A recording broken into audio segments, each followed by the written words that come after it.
চলছে রমজান মাস আর কয়েকদিন পরে ঈদকে কেন্দ্র করে জনসমাগম বাড়ে মার্কেটগুলোতে। আর ঈদকে ঘিরে নগরবাসীর জানমালের নিরাপত্তায় আইনশৃঙ্খলা বাহিনীর তৎপরতা বাড়ানো হয়েছে বলে জানিয়েছেন ডিএমপির গোয়েন্দা বিভাগের প্রধান অতিরিক্ত পুলিশ কমিশনার রেজাউল করিম মল্লিক। মঙ্গলবার রাতে রাজধানীর বেশ কয়েকটি শপিং মল পরিদর্শন শেষে এক সংবাদ সম্মেলনে একথা বলেন তিনি।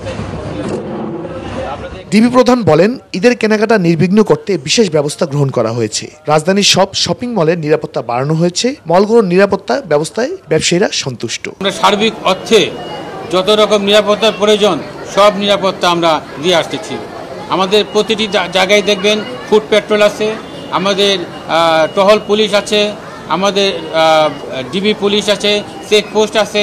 তিনি আরও বলেন, জনগণের জানমালের রক্ষায় করণীয় সবকিছু করা হবে। খারাপ প্রকৃতির কোনো মানুষকেই ছাড় দেওয়া হবে না। প্রয়োজন অনুযায়ী ব্যবস্থা নেওয়া হবে। জনগণের জানমাল নিরাপদ রক্ষার জন্য আমাদের যা যা করণীয় আমরা সব চেষ্টা অব্যাহত রয়েছে।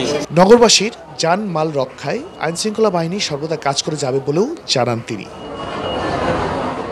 শাহরিয়ার জামান দ্বীপ, ভিউজ বাংলাদেশ, ঢাকা।